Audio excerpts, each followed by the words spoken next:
Okay. I'm Mike Herrera from the band MxPx from Bremerton, Washington, in case you missed that one. It's kind of what we're known for in a lot of circles. The very first song I ever wrote by myself was, I want to say it was a song called Special Report. And it was an MxPx song. It was a Magnified Plaid song. Magnified Plaid came out of Andy Husted, our first guitar player, was always wearing this plaid shirt. But it wasn't just a plaid shirt. It was like a t-shirt that you would get at, like, I don't know, Target or some just random department store that your mom bought you. I mean, his mom definitely bought him this shirt.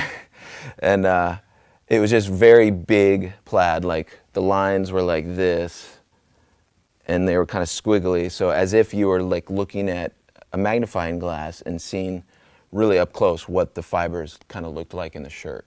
So a friend of ours said that was his Magnified Plaid shirt because he wore it all the time. And so it stuck. And there was a few names we had before we settled on Magnified Plaid. One was Shady Haze. I don't think I've ever told anybody this. I'm sure why would I? It's horrible. Shady Haze. There was a few other like ideas that were never actually like, okay, this is our band name, but like they were thrown around. There were some horrible ones. Obviously, that's why we didn't stick with it. But I'm trying to remember. Something about Weed Eater, like Weed Eater. I don't know why. I was doing a lot of yard work back then. Parents had a huge yard. I was probably just sitting there going, okay, we need a band name. Weed Eater. Oh, cool. Yeah, okay. That was never an official name. That was probably said and then thrown out right away. For some reason, I didn't want our demo tapes, like the covers, I didn't want them to be photocopied. I wanted each one to be drawn. So we'd actually have a real drawing for every cassette cover. And because of that, Yuri decided, okay, we got to abbreviate this.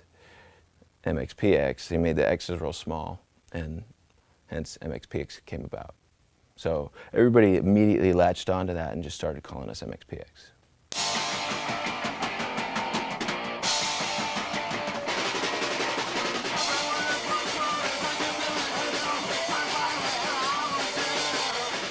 I was writing songs for about a year and learning to play bass for about a year before MxPx played our first show.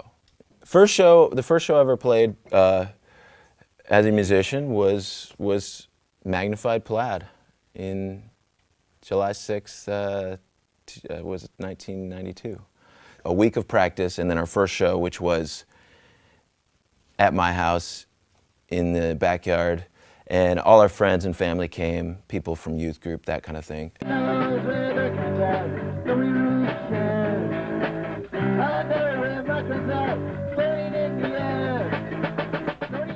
And then I think we actually planned a really big event. We put on a show at our church again, because I mean, where are you gonna go? We went to youth group as kids and there was no other really place to play. You know, there wasn't a lot of all ages stuff back then.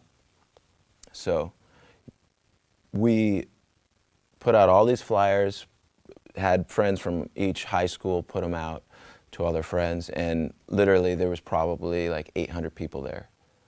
And we were an unknown band. I don't know why everybody came, but everybody came. Probably because that stuff back then didn't really happen. They didn't have shows, bands weren't putting on their own shows. So the very first show we ever played in Seattle was at a house party in the U District of Seattle.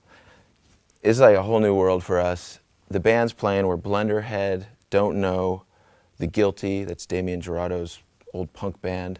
I don't remember really feeling intimidated. I don't know why. We just were welcomed in that whole group. Like, they really always treated us well and didn't treat us like little kids, even though we were little kids. We were, you know, at least 5 years average younger than anybody there. And all the bands were amazing, and they didn't make us feel like we were inferior. They actually just invited us to, they just kept inviting us back. Back in the day, we actually made cassette tapes with the full album's worth of songs, and that's actually one of those we handed to Aaron Sprinkle. My name's Aaron Sprinkle, and I'm a producer and musician, songwriter. When I was young, like, 18, 19, 20, there was just this explosion in the Pacific Northwest of Christian alternative music, the Clergy, Poraloo, Don't Know, MxPx, all these bands that came out of here, and we all played shows together all the time, and kids would just come to these shows. It was the coolest thing ever. Poraloo played a show over somewhere over kind of Port Orchard area or something, and Andy from MxPx was there, and he gave us a cassette tape. It was called Orange Station Wagon, and it had a drawing of an orange station wagon on it. And it was really kind of hard to listen to, but I could tell there was something there. And then we played another show like a few months later in Bremerton. One of the bands canceled, and the MxPx guys were there, and they're like, "Can we play? Our gear's just down the road. We live in Bremerton." So I saw them play that night, and I flipped out. And then I said, "Hey, I've got this studio in my church that I'm recording bands at." I was just starting to record other bands, and I'll record you guys for free, but I want to give it to my friend Brandon, who just started this label Tooth and Nail. I want to give it to him first. And so we did 4 songs, I think, and then I sent it to Brandon, and it was pretty much, no-brainer.